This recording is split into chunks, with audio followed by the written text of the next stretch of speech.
Good evening and welcome to Poland Daily. My name is Natalia Moczulska and this is the news. 191 days of war in Ukraine. Observers of the International Atomic Energy Agency will be permanently located in the Zaporizhia nuclear power plant, informed the Director General of the agency, Rafael Grossi. Yesterday's visit of the international experts at the facility lasted less than 2 hours. Meanwhile, the G7 countries have introduced maximum prices for oil imported from Russia. The president of Ukraine, Volodymyr Zelensky, demands demilitarization of the area in and around the power plant. Currently, around 500 Russian soldiers are to be around the facility. According to Zelensky, the provocations will cease only after the Russian soldiers have left the power plant. Ukraine did everything to make this mission possible, but the terrible thing is that the occupiers tried to turn their activities into useless tours of the facility. Journalists from all over the world were to accompany the mission so that everyone could see the truth with their own eyes. Unfortunately, the occupiers did not allow them to enter the plant. The visit of international observers at the plant lasted only 2 hours. After its completion, the head of the mission, Rafael Grossi, left the facility yesterday. President Zelensky criticized the head of the International Nuclear Energy Agency for inconsistency in actions, despite earlier arrangements. Unfortunately, we have not heard the most important thing from the International Atomic Energy Agency, which is to call on Russia to demilitarize the power plant. Russia accuses Ukraine of shelling the power plant area, calling these actions nuclear terrorism. I can say with full responsibility that we do not have heavy weapons in and around the nuclear power plant. I hope the inspection of the International Atomic Energy Mission will find out for itself. Yesterday evening, as a result of shelling, one of the power plant's blocks, which supplied electricity to Ukraine, was shut down. Kyiv says the shots were fired from a Russian helicopter. A maximum of 2 members of the international mission may remain on the site of the power plant. At the same time, members of the mission were not admitted to employees who were constantly under the control of Russian soldiers. Earlier, it was reported that the Russians were to torture the staff. We are finishing our long-awaited visit to the Zaporizhia nuclear power plant.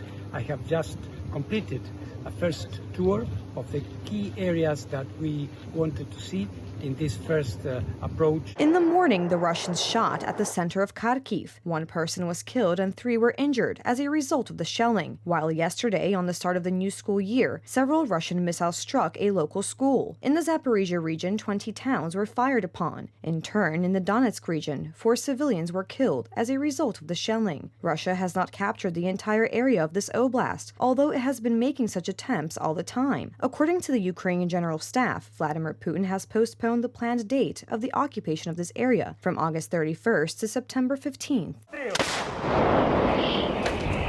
In turn, the Ukrainian forces are successfully shelling the Russian military infrastructure on the southern front. All bridges on the Dniester can be under fire at any time, informs the Ukrainian command. The armed forces urge not to record areas of operation in order to make combat operations more effective.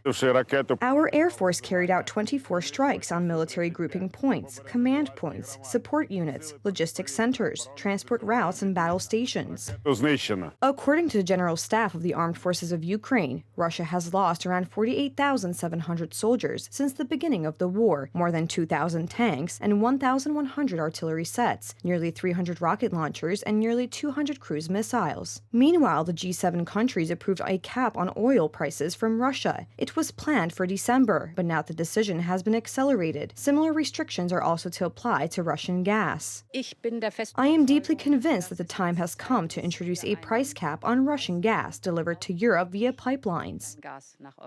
The border guard reported that over 24,000 people had entered Poland from Ukraine in the last 24 hours. In turn, almost 26,000 people left at 8 border crossings towards Ukraine. Since the beginning of the war in Ukraine, officers have cleared almost 6 million people wanting to cross our border. Today, members of the Polish parliament were working on a bill to approve grants for heat sources, which provides for mandatory price reductions and allowances for households using wood, pellets, LPG, or fuel oil for heating.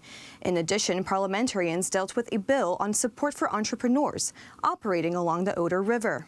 On September 1st, students returned to their school desks after the summer vacation, while a day later the deputies sat in the seats of the Polish Sejm. Well, you can actually say that the new year has started. Part of the opposition points out that due to the economic situation, this meeting should have been held earlier.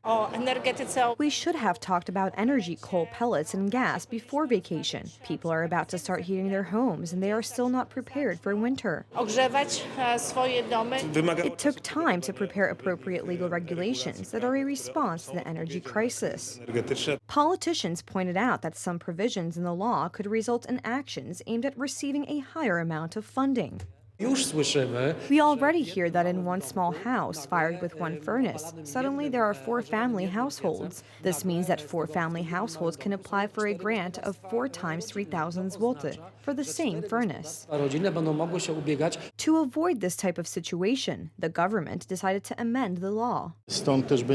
Hence, there will be an amendment saying that one home address will qualify for one financial grant, and there will be some responsibility for making false statements. Here we kindly ask everyone not to try to use this act because it may lead to problems. Recipients of system heat can also expect support. The Energy Regulatory Office is to freeze tariff price increases for heat at the maximum level of about 42%. Apartment dwellers who do not supply themselves with heat but get it from an external supplier. At this point in the tariff decision, there will be a decision to block the rate and to compensate. In addition to the topic of energy, the Sejm also raised the issue of the Oder River disaster and support for the entrepreneurs who suffered. Support for entrepreneurs and people who work near the Oder River is essential. It should have been given long ago. What the government is proposing is a drop of needs associated with the Oder River. A one-time allowance for entrepreneurs who suffered consequences as a result of the Oder River disaster is to amount to 3,010 zloty. As of today, this solution, which was proposed in consultation with entrepreneurs, is wide and covers all activities, taking into account that the situation on the Oder River is back to normal and is stable for today. There are no dead fish. This economic stagnation is no more. Only companies that record a decline in revenues of more than 50% can count on the payment of the grant. Yesterday night, Argentina's Vice President, Cristina Fernández de Kirchner, was threatened by a man with a gun in what one government colleague described as an assassination attempt. But she was not harmed and no shots were fired. Querido pueblo argentino. Dear Argentine people, today, a little after 9 p.m., a man attempted to take the life of our current vice president and former president, Cristina Fernández de Kirchner. This is the most serious event we have gone through since Argentina returned to democracy. Within the context of a massive presence of people outside the vice president's home, a man aimed at her head with a firearm and pulled the trigger. Cristina remains alive because of a reason that has yet to be confirmed technically. The weapon that had 5 bullets did not fire, despite being triggered. The incident took place at the entrance of Fernández de Kirchner's Buenos Aires home, where hundreds of protesters have gathered in recent days to support the former president. A police spokesman said that an armed man had been arrested near the residence, and a weapon was found a few meters from the scene. He said the man could be of Brazilian origin. Television footage had shown that no shots were fired after the man pointed a gun at Fernández in the middle of a crowd. Media noted that the man appeared middle-aged. The Clarín newspaper reported that the gun was loaded, citing official sources. Government and opposition leaders, as well as politicians from other Latin American countries, expressed solidarity with Fernández de Kirchner, who has been a divisive political figure and served as president for 2 terms between 2007 and 2015. Fernández de Kirchner is currently in the midst of a corruption trial. She could face a 12-year sentence and possible disqualification from public office if convicted on the charges, which she denies. Argentina is also embroiled in a deep economic crisis driven by spiraling debt levels and inflation that has triggered street protests. Thank you so much for joining us this evening. Please stay tuned for Poland Daily Weather, Poland Daily Business, and some of our other programs. But for me, it's have a wonderful weekend.